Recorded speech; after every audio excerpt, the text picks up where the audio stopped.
रोएगा ही, क्योंकि छाया में मिठास नहीं मिलेगी। इसलिए महापुरुष कहते लौटो, छाया को छोड़कर जहां सही में फल लगा हुआ है उधर चले जाओगे, तब वो मिठास मिलेगी। दुनिया में आज तक किसी को भी मिठास नहीं मिली, पच पच के मर गए। सारी होशियारी, बुद्धिमानी, बड़े बड़े वैज्ञानिक, बड़े बड़े पढ़े लिखे पीएचडी फिलासफर, सब तो शांति ढूंढ रहे हैं, वो आत्महत्या करते हैं।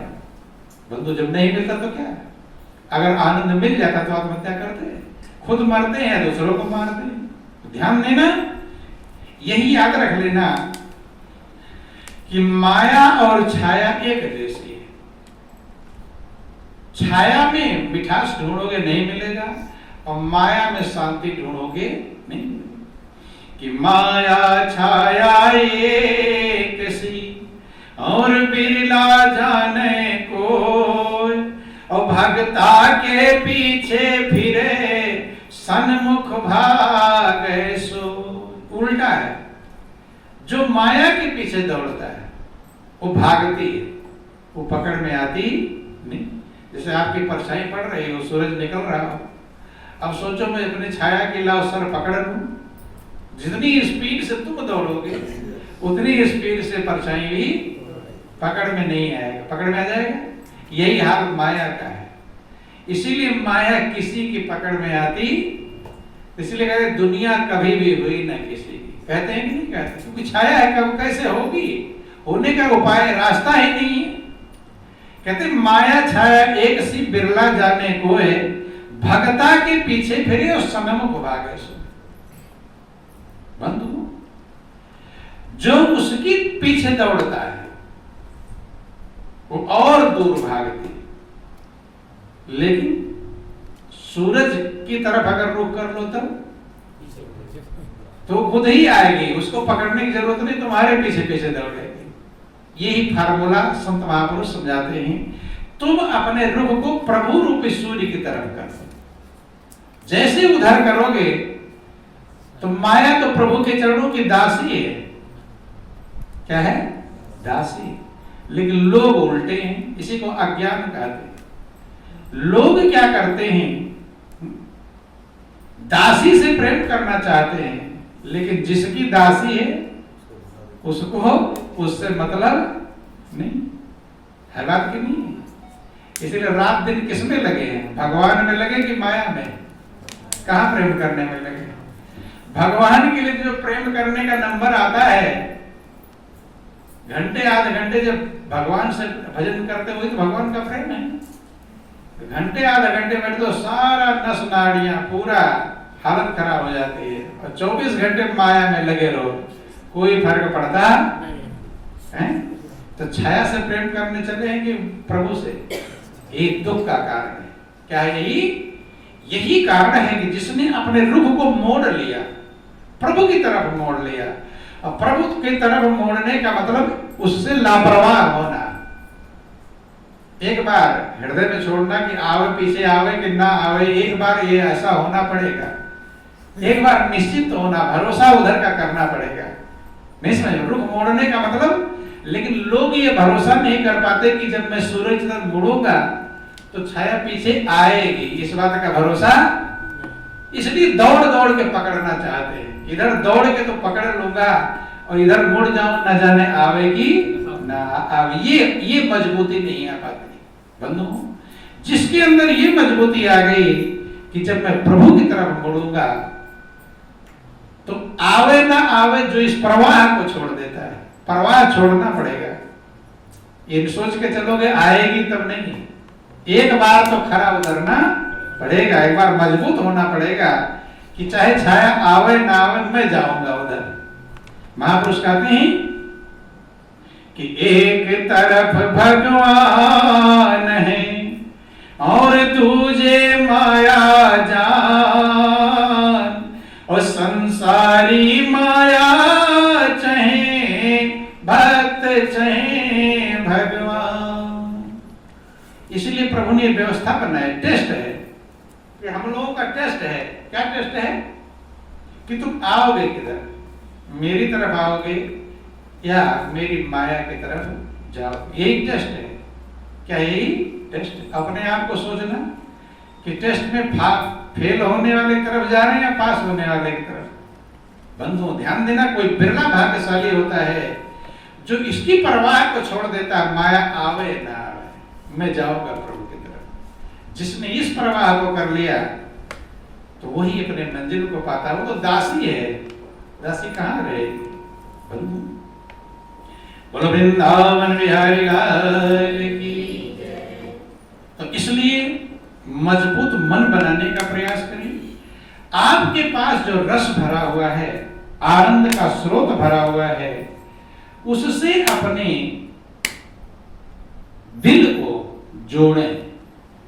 जुड़ेगा तब रस आना शुरू होगा, और जुड़ेगा नहीं तो लाइट भी लाना होता तार जोड़ते हैं तभी तो लाइट आती है। कुछ भी करना होता जोड़ते हैं, बिना जोड़े काम चलता नहीं। ऐसे ही प्रभु का रस आपको तब मिलेगा जब आप अपने दिल के तार को जोड़ेंगे। जब जोड़ेंगे तब वो रस अपने आप शुरू हो जाएगा। देखो ध्यान देना, जैसे छोटे से बच्चे फ्रूटी पीते हैं ना, क्या पीते हैं? फ्रूटी। आप भी खरीद कर पिलाते हैं। तो उसको पीने के लिए फ्रूटी बेचने वाला एक पाइप देता है, नलकी सी। अब उसमें डालते हैं तो मुंह में क्या लगा होता है? पाइप लगा होता है, लेकिन अंदर आता क्या है? रस आता है। लेकिन रस कब आएगा? जब उस डब्बे में जुड़ा रहेगा तभी तो रस आएगा। और तुम सोचो कि इसी नलकी में मिठास है और डब्बे से उसका कनेक्शन हटा दो तो रस मिलेगा? यही हाल है बंधु। ये दुनिया एक नलकी है, दुनिया में तो हमें रहना है, लेकिन नलकी जो है वो जुड़ी होनी चाहिए किससे? प्रभु रूपी रस से, फ्रूटी से जुड़ा होना चाहिए। वो जुड़ा रहेगा तब आपको मिलता रहेगा। लेकिन आप नलकी नलकी लेकर घूमते हैं, नहीं समझ में? ये सारा संसार क्या है? ये नलकी है। इसी लेकर घूमते रहे तो सोच अब मिठास मिलेगी, अब मिठास मिलेगी, अब मिलती कभी नहीं। संत महापुरुष यही उपाय बताते हैं कि इस नलकी को जोड़ लो, फ्रूटी स्रोत से जोड़ लो। इसी को सब प्रकार से महापुरुषों ने समझाया। आप लोग सुनते हैं पानी में मैंने पियासी रे मैं सुन आवे हासी। ये सारे महापुरुषों ने, जिन्होंने प्रभु का रस अपने अंदर अनुभव प्राप्त कर लिया, सब कुछ पा गया, फिर कुछ बाकी नहीं रहता। ये ध्यान देना, प्रभु का रस जिसे मिल गया फिर उसे और कुछ बाकी ही नहीं रह जाता, अपने आप में तृप्त हो जाता है। बाकी नहीं कि ये पा जाओ वो पा जाओ, खत्म, पूरा का पूरा हो जाता है बंधु। और वही यहां भी संतुष्ट है, आगे भी संतुष्ट है। लेकिन उस रस को पाने के लिए आगे बढ़ना पड़ेगा। भगवान भी फ्री में नहीं लेता। वो भी आपके हृदय को, आप शायद अपने हृदय को जितना नहीं जानते होंगे उससे ज्यादा परमात्मा जानता है बंधु। ध्यान देना। इसलिए महापुरुष कहते हैं मौका है जीवन का गुलजार चमन कर ले। जीवन की कलियों को खिलाने का मौका है कि सुंदर मानो चोला हर बार नहीं मिलता, जो गिर गया डाली से वो फूल नहीं खिलता। मौका है जीवन का गुलजार चमन कर ले। आप ही का रस है, आज ही चाहो तो आज ही आनंद मगन, कल की जरूरत नहीं होती बात। कुछ लोग सोचते आज नहीं है, बहुत दिनों बाद मिलेगा। नहीं, आज ही और अभी इसी पल मिल सकता है, खाली हृदय आपका सही हो जाए। हृदय सही होते ही वो तार जुड़ जाता है बंधु। इसी को सही करने की आवश्यकता है। सही नहीं कर पाते हैं, समझ लेना हृदय में कमी कसर है। जो रस मीरा को मिला था वही तो आपके पास, डब्बा सबके पास वही फ्रूटी वाला है। जो मीरा को मिला था, जो ध्रुव को मिला था, जो प्रहलाद को मिला था, नानक, मोहम्मद, कबीर, जितने महापुरुष हुए खुद भी उस रस को प्राप्त किया और हम सबको भी समझाया कि उतना ही तो है। ऐसा नहीं किसी के पास ज्यादा था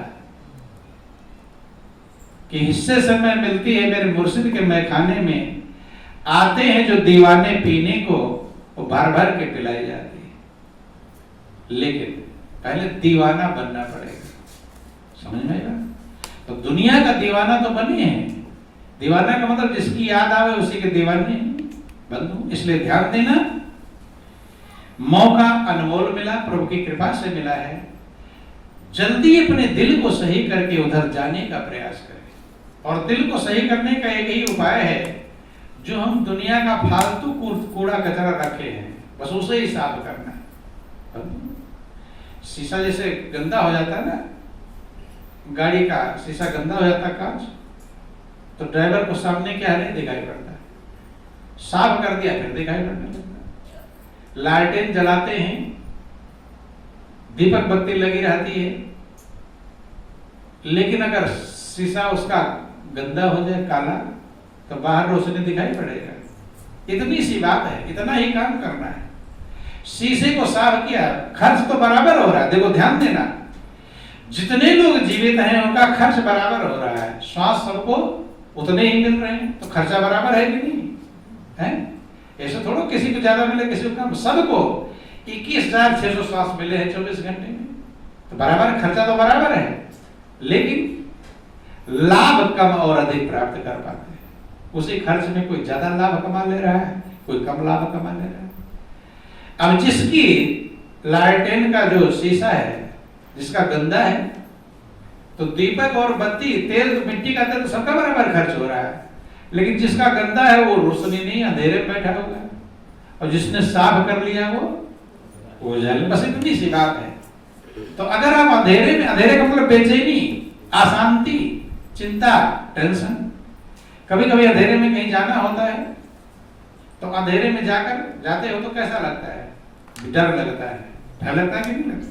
और जब उजाला हो जाता तो भय खत्म, उजाला होते ही भय खत्म हो जाता है। ऐसे हृदय रूपी शीशे को, चिमनी को साफ करो उसे। जब वो साफ होगा, रोशनी तो खर्च तो बराबर हो रहा है, लेकिन अज्ञानता खर्च तो हम बराबर कर रहे हैं, लेकिन लाभ ले पा अंधेरे में बैठे हुए।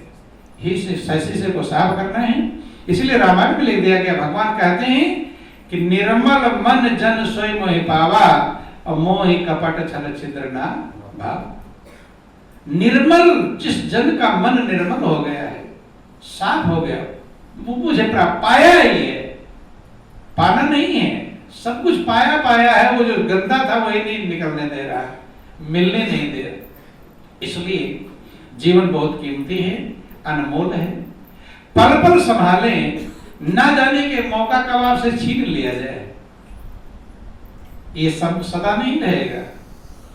जो हमारा मन कहता है बहुत दिन रहेंगे, अभी बेटा की शादी करेंगे, अभी बेटी की शादी करेंगे, अभी नाती पोते की शादी करेंगे, जो ये मन का धोखा है, इससे बढ़कर धोखेबाज दुनिया में कोई नहीं। क्यों? क्योंकि ये झूठ को आपको पक्का करता है। ये नहीं कहता कि अगले पल तुम रह सकते हो, कहता है कभी नहीं। ये कहता है बहुत समय, बहुत काम करोगे, तो झूठ कह रहा है कि नहीं कह रहा। लेकिन इसी मन के भरोसे हम चलते हैं। जो मन कहता है, किसी का मन कहता है कि कल हम जा सकते हैं शरीर छोड़ करके, कहा कभी ऐसा? नहीं, ये सही बात नहीं कहता है। बोलो वृंदावन बिहारी लाल की। सबका मन कहता है कि अभी बहुत समय रहेंगे। जो लोग छोड़कर शरीर चले गए शरीर, उनका मन भी यही कह रहा था। उनके मन ने तो धोखा दिया, आपका मन तो अभी मौका, अब तो धोखा ना दे कम से कम। बंधु ध्यान देना, अगले पल अगर समझ जाओ कि अगले पल हम जा सकते हैं, फिर आपको समझाने की जरूरत ही नहीं है। जिसको ये बात समझ में आ गई कि अगले पल मैं जा सकता हूं, उसको समझाना पड़ेगा। खत्म हो गया समझाना, पूरा समझ लिया उसने। क्यों? क्योंकि अगर आपको एक खबर मिल जाए, कोई ज्योतिषी मिल जाए और बतला दे कल आपकी मौत होगी, कब होगी? कल। तो अभी से क्या करेंगे? कभी बैठ कर एक बार विचार करना, अकेले में बैठना, वहां कोई ना हो, तभी सच्चाई को समझ पाते। एकांत में ही सच्चाई समझ में आती है, भीड़ में नहीं। अकेले में बैठ कर एक बार विचार करना कि मेरी ज्योतिषी ने बता दिया मेरी कल मौत होगी, तो अभी से क्या काम चालू करेंगे? कौन सा काम करेंगे? अच्छा पकवान बनाकर खाएंगे, लाओ खा ले, हलवा पूरी रबड़ी मलाई, पता नहीं मिले कि ना मिले। यहाँ तो सब सामान है, खाने का मन कहेगा। कितनी अच्छे पकवान ला कर रख देगा खाने का मन, क्यों? भूख लगी है लेकिन अब खाने का मन, क्योंकि कल जाना है, शरीर छोड़ना है। कोई कहेगा कि चलो टीवी देख लो, मन कहेगा क्या देखना, हम तो कल मरना ही। ध्यान देना, गौर करना, कल मृत्यु होनी है। कोई कहेगा चलो फ्री में घुमाने ले चल रहे हैं, मथुरा वृंदावन हरिद्वार ऋषिकेश, पैसा अपना खर्च है, जाने का मन कहेगा। अर्थात एक खबर पता मिल जाए, खबर पता चल जाए कि कल मेरी मृत्यु होगी, कि सारा संसार उजाड़ नजर आएगा। जिसमें आपको रस ढूंढ रहे हो, क्या ढूंढ रहे हैं? रस। वो क्या हो जाएगा? नीरस। अब उसमें कोई रस दिखाई पड़ेगा नहीं। ये मन का आधार, इसमें रस है। बंधुओं, सब मृत्यु की बात समझ में आते ही कुछ भी अच्छा क्या करोगे आप? सोएंगे? अब 16 लंबे सफर में जाना है, लोग कहते हैं 16 बहुत ट्रेन लंबी, लंबे सफर में जाना है, लेकिन वो लंबे सफर के लिए सोने का मन कहेगा? आएगी नींद। मखमल गद्दे एसी में भी नींद नहीं है। बंधुओं, एक चीज याद आएगी, हे प्रभु अब मेरा क्या होगा? आएगा कि नहीं आएगा? कोई आपको समझाए, कोई कुछ न कहे, कोई कहे ना भगवान की याद करो, छोड़ दोगे भगवान की याद? हैं? कहे कि अब भूल जाओ, भगवान को मत याद करो, रोको। तब रोकोगे तो याद भूलेगी नहीं, भूलेगी। और अभी याद करते हो तो याद आती नहीं, उल्टा है। उस समय जब याद भुलाओगे कि मैं भगवान के अल्लाह भुला दूं, भूलेगा? रात भर 1 सेकेंड के लिए प्रभु की याद भूल सकती नहीं। बंधु, क्या सुन करके? मृत्यु को सुन करके। इसलिए महापुरुष कहते हैं, कल्याण चाहते हो 2 चीज याद रखो, कि 2 बातन को भूल मत, और जो चाहे कल्याण, और नारायण एक मौत को, दूजे श्री भगवान। 2 चीज याद रहे, एक मृत्यु, एक प्रभु। लेकिन मृत्यु को याद करना बहुत झंझट है। मृत्यु की बातें कभी हम सत्संग में सुनाते थे। एक बूढ़ी माता जी कहती, गुरु जी तो मरने वाली बातें हरदम सुनाते हैं। नहीं समझ में है, क्योंकि सुनकर झंझट लगता है। सत्य है ना, सुनकर क्या मरने वाली बातें सुनाते, कोई अच्छा वाला सुनाते, नहीं समझ। महापुरुष कहते 2 बातन को भूल मत, जो चाहे कल्याण, नारायण एक मौत को याद रखो, प्रभु अपने आप याद आ जाएगा। प्रभु को याद करने की जरूरत, और दूजे श्री भगवान, दूसरा भगवान को याद रखो। ठीक है?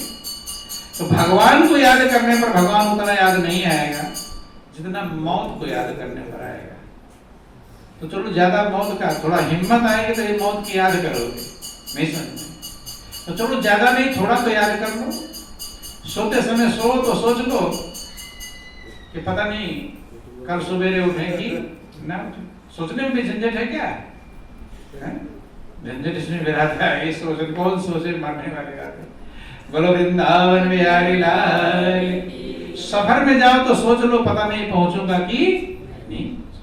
बंधु, दोनों चीजें ध्यान। आपका झंझट क्या है कि मनुष्य एक ही बात को सोचता है। एक सिक्के के 2 पहलू होते हैं, होते हैं कि नहीं होते? हथेली है ना, एक तरफ चिकनी है, दूसरी तरफ खुरदरी, दोनों है। ऐसे जीवन के भी 2 पहलू हैं, एक तरफ अच्छा वाला है, एक तरफ उल्टा वाला है। लेकिन आप क्या सोचते हैं? अच्छा ये उल्टा, और ये उल्टा आया तो हाय हाय हाय चिल्लाते रहते। दोनों सोच के चले होते फिर झंझट नहीं थी। अगर आप सोच लो कि दोनों मिलेगा, अच्छा भी मिल सकता है, उल्टा भी मिल सकता है, तब उल्टा जब मिलेगा तब बेचैन नहीं होंगे। आपने क्या सोचा था कि अच्छा ही मिलेगा, अब आ गया उल्टा भी तो आएगा। जब उल्टा आ गया तभी बेचैन हो। इसी कारण से लोग बेचैन होते हैं। लेकिन अगर ये सोच के पहले से चलते, हमारा एक फार्मूला था पहले, जैसे कहीं पैसा खर्च करना हो तो जितना खर्च है तो हम सोचते थे कि इससे ज्यादा हम सोच के चलते थे कि इतना खर्च होगा, जितना खर्च होना है तो सोचते थे कि इससे ज्यादा खर्च होगा। और वो होगा कितना? कम ही। तो वो जो बचता था वो खुशी देता था कि हमने क्या सोचा था, इतना खर्च होगा, अब इतना बच गया, तो क्या मिलता था? खुशी। लेकिन अगर ये सोच के चलते कि 10 रुपया खर्च होगा, हो जाता 15, तो 5 बेचैन कर देता। समझ में आया? एडवांस पहले सोच कर चलो, पहले सोचे रहेंगे, दुख की बातें सोचे रहे। कुंती ने क्यों दुख मांगा था? दुख मांग ही रहे, सोच रखी कि दुख मिलेगा, दुख मिल जाएगा, बेचैन करेगा बंधु। इसलिए ध्यान देना, कुंती ने दुख मांगने का मतलब क्या है? मतलब यही है, तैयार है, दुख मिल जाएगा, मैं राजी हूं, और फिर दुख मिलेगा, आप राजी हैं। आप राजी होते नहीं पहले, और इस दुख मिल जाता तो बेचैन हो जाते हैं। पहले से सोच के चलो कि दुख भी मिल सकता है और खुशी भी मिल सकती है, तब दुख मिलेगा तो दिक्कत नहीं। लेकिन आप एक ही पक्ष, चिड़िया के 2 पंख होते हैं, अब एक पंख टूट जाए तो एक उड़ने की दिक्कत रहेगी, उड़ नहीं पाएगी। ऐसे ही दोनों पहलू हमें सोच कर चलना चाहिए कि अच्छा भी होगा और उल्टा भी हो सकता है। तो जैसे उल्टा होगा तो कोई बेचैन नहीं, सोचे थे पहले, हमारा मन पहले तैयार, मन ही तैयार होना है, मन तैयार हो जाए फिर कोई दिक्कत नहीं। इसलिए जीवन कीमती है, अनमोल है, विचार करें, और ये सब होगा तब। बस एक ही फार्मूला है, आप प्रभु रूपी स्रोत से जुड़ेंगे, उसके करीब। ये कहने से नहीं, जितनी बातें हम कह रहे हैं ये कहने से अगर समझ में आ जाती तो पता नहीं कितने पहले ही कह दिए थे बातें। समझ में आती नहीं, ये प्रैक्टिकली जुड़ना पड़ेगा, प्रैक्टिकल प्रभु के करीब पहुंचाना पड़ेगा। तो ये अपने जो कह रहे हैं वो अपने आप के अंदर समझ में आने लगेगा, अपने आप ही। गुड़ मीठा है, रोज कहते रहे पता नहीं चलेगा, और गुड़ खा लोगे तो ना भी कहेंगे तो पता चल जाएगा। ऐसे ठीक यही हाल प्रैक्टिकल है। जब आप प्रभु से जुड़ेंगे, नजदीक पहुंचेंगे, जुड़ भी ना पाए नजदीक पहुंचने पर असर आने लगेगा बंधु। वही हमने उदाहरण दिया कि बद्रीनाथ के दूर ही रहोगे, ठंडी ठंडी हवाएं मिलने लगेगी, आप अभी पहुंचे नहीं, अभी दूर हैं बंधु।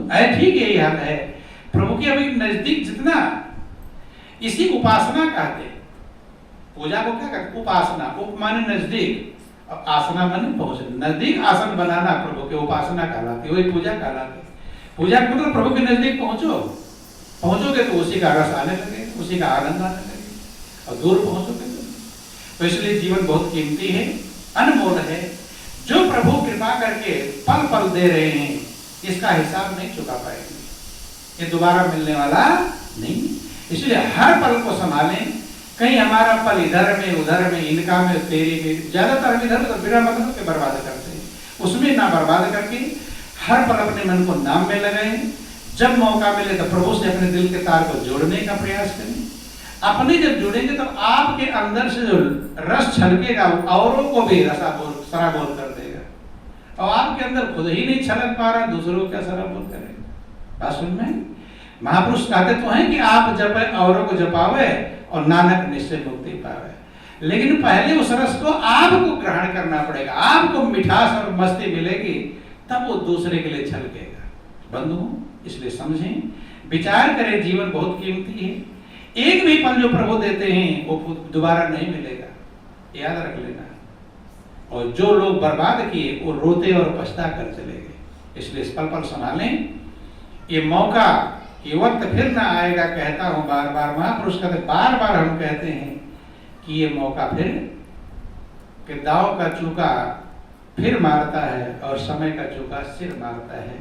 तो सोचे कहीं ऐसा ना मुझे भी सिर धुन धुन के पछताना ना पड़े, इसलिए समय से ना चूके, हर पल का सदुपयोग करें। यही जीवन का सार है, यही जीवन का लक्ष्य है। अधिक कुछ न करें, चंद शब्दों के साथ बोलिए प्रेम से गुरुदेव महाराज की जय, श्री सच्चिदानंद भगवान की जय, बोलो वृंदावन बिहारी लाल की जय। त्वमेव माता च पिता त्वमेव, त्वमेव बन्धुश्च सखा त्वमेव विद्या द्रविणं त्वमेव, त्वमेव सर्वं मम देव देवा।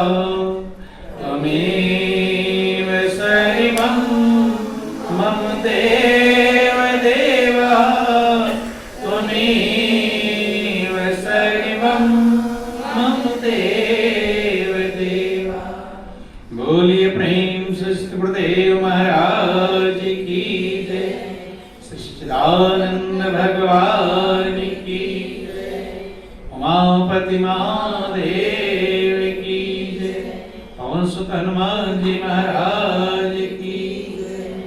बोलो वृंदावन बिहारी लाल की। बोलो सब संतों की जय। सत्य सनातन धर्म की जय।